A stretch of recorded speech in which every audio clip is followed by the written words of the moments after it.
Hey there, you looking kinda cute. Please consider subscribing and check out our Patreon for more. Let's have some fun. Chris drove into the parking lot, turned off the car, and just started shaking. He thought, oh my God, how could I have been so stupid? His mom's clothes didn't fit him very well anymore. So he got a post office box and made a few nervous orders from the catalogs his mother always seemed to have. They would walk right in. When he went to get them, the clerk didn't even look at him funny. It was harder for him to figure out how to use the makeup, but he worked on it when he could. In the end, he got pretty good. He couldn't do much about his hawk-like nose until he could pay for plastic surgery, but the rest of it got better with time and patient learning, especially the hair, which was now long enough to make some metalheads jealous because it was dark, straight, and thick. His girlfriend had liked it, and whenever she could, she brushed it. He liked that his parents weren't too worried about his hair, which he thought was strange. But on the other hand, who didn't have long hair these days? A month ago, he took a couple of self-Polaroids, looked at them very closely, and decided he could go out. The first few times were scary, especially since he had to change at least once and usually twice outside the house. But he knew the area like the back of his hand, and during the week there was hardly anyone around the churches. It just made him more nervous. But it wasn't too dangerous. He had just driven around for the first time, and he was too scared to even get out of the car. At least his car had air conditioning, which kept him from sweating himself to death. After about 6 attempts that went well, he graduated to doing a couple of errands far from where he usually went. Things were going well. He had even been flirted with, but he wasn't sure if the clerk had been interested in him or just in a woman's face. He did something even more dangerous than usual over the weekend. It was a nice day, Dad was working on a Saturday, and Mom was having lunch with a friend. He got himself a sundress and went to Brentwood Park. He took a hell of a walk halfway across town, but he wasn't stupid enough to do it near his house. He'd nervously smiled at a lot of people, and they'd smiled back, not nervously, and no one had really been looking. Oh, some of them had looked, but only because he looked so girly. He went home feeling successful and dreaming of a new life that would begin as soon as he got to college, or maybe even sooner. Then danger struck. He found pictures of himself in Brentwood Park in his locker 2 days later. There was a greeting card attached to the best close-up picture, which showed clearly who it was, Chris, and what they were doing, wearing a dress and full makeup. It said, "See you again at Brentwood Park at 7 p.m. on Friday at the red pickup truck with the Z104 sticker on the back. Look good. Be ready to talk about how to share these photos. Don't pet the dog." He'd been trying to figure out who it was and what they wanted for hours. At least the handwriting was feminine. On the front of the card was a picture of a kitten. That meant it was probably a girl, so he wasn't as likely to get beat up. On the other hand, blackmail could quickly turn into something very bad. No one at school seemed to treat him differently as far as he could tell. He had also been looking, quickly scanning faces for a sign that they had him cornered. Nothing. He didn't want to go, but on Friday morning, another card fell out of his locker. Same card, written in the same hand. This one said, "Don't forget to go to Brentwood Park on Friday at 7 p.m. and look nice, or the pictures from before will be stuck all over the walls. We need to talk." He knew what fear was now. Fear was sitting and waiting for your death, then getting up and walking toward it. The park was almost empty, and it was easy to spot the truck he was supposed to find.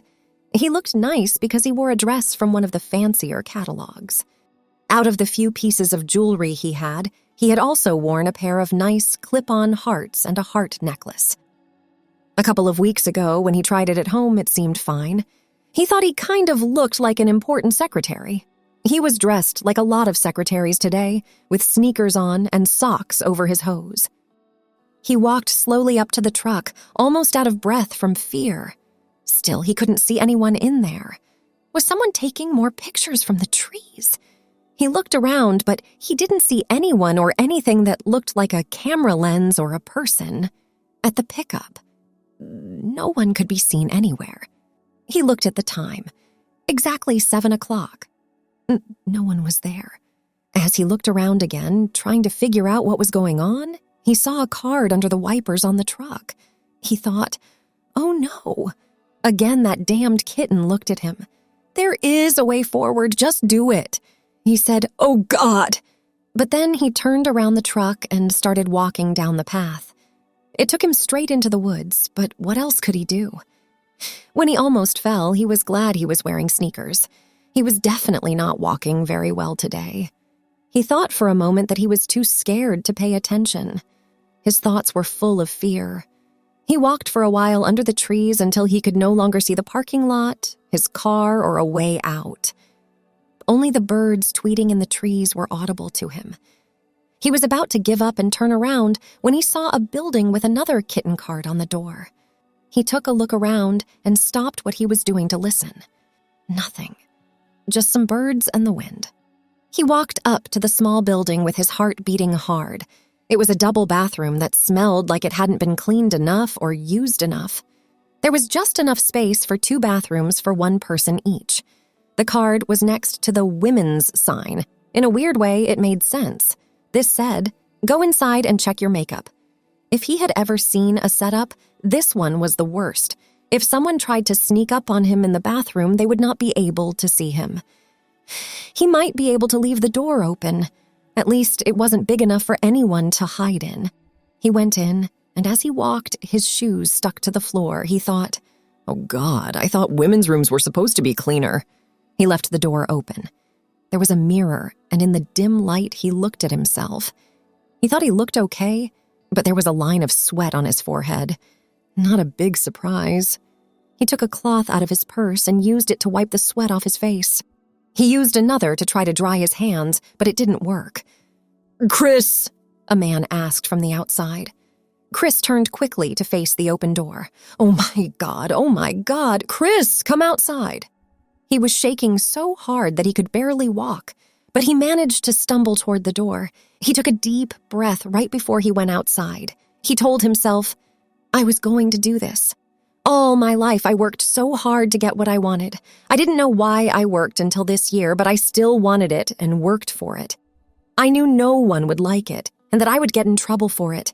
I just have to deal with it. If I can't take some crap sometimes, I'll never be a woman." It didn't stop his heart from beating fast, but it did give him a little more strength. He took another deep breath and walked through the door as confidently as he could. Again, a voice off to his left asked, "Chris." He turned around, ready for anything. There stood a young man. He was about the same size as Chris, but a few inches taller. He had blonde hair, blue eyes, and wire glasses. He wore a sport coat and slacks, and he had a camera with a super telephoto lens in his hand. After a moment, he kind of figured out that he was one of the people who took pictures for the school newspaper. "Yes," he said, trying to hide how scared he really was. He was given a clear sheet protector with negatives in it. If you want these, they're yours." "What do you want?" Chris lost it. "What do you want to pay for these?" "It can't be that simple," he asked back. "What do I want?" And then leaned against the wall, grinning. "When I saw you in the park," he said out of the blue, "I thought I knew you from somewhere, but I couldn't place it. It took me a day or 2 to remember that it was school, and then I found your picture in the yearbook." He rubbed his nose and smiled at himself with his teeth out. "Hey, what do you want, all right?" Chris stammered. "Wait a second and I'll tell you. You have to listen to this before you can give me what you owe me. Right?" Chris took a few deep breaths and tried to fight the urge to run far away. "So, I couldn't believe it when I found out who you were. I saw you in the hallways, and it was like a night and day difference. Just incredible. I'm not a fool. I could tell you worked hard on this. Not just the clothes and makeup you wore, but also the way you moved and talked to other people. When my sister was growing up, I saw how hard it was for her to learn what to do. You had to have done the same work, so it wasn't a joke or an initiation or anything else. But if I asked you about it, you wouldn't talk about it. So I made some prints at home in my dark room and stuck them in your locker. I thought you'd bite," he said with a grin. "So," he went on, "what do I want?" Before Chris could say anything, "I'd like to talk to you, learn more about you, and find out what makes you tick. Learn why you're doing this. So, that's it? I haven't told anyone else, and have no plans to do so. I'm just curious." "Is that all?" Chris was so shocked he almost screamed. "Would you like to talk?" "All done. Oh, and dinner if you'd like."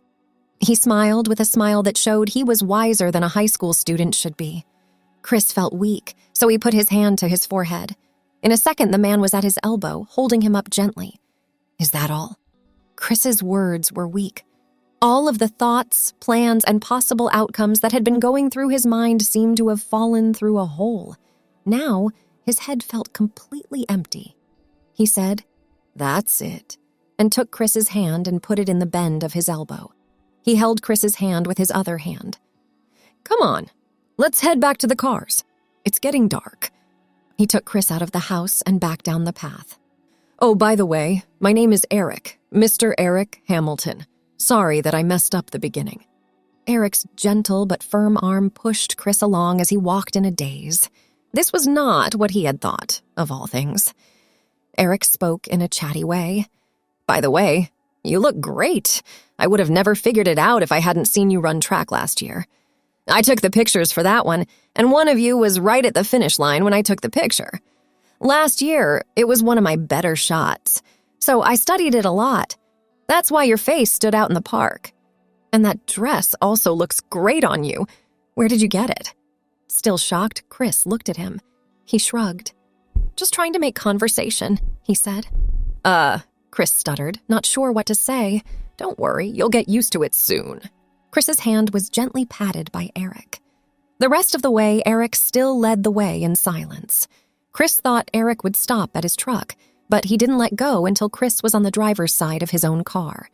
"You're not going to show the pictures, are you, or tell anyone?"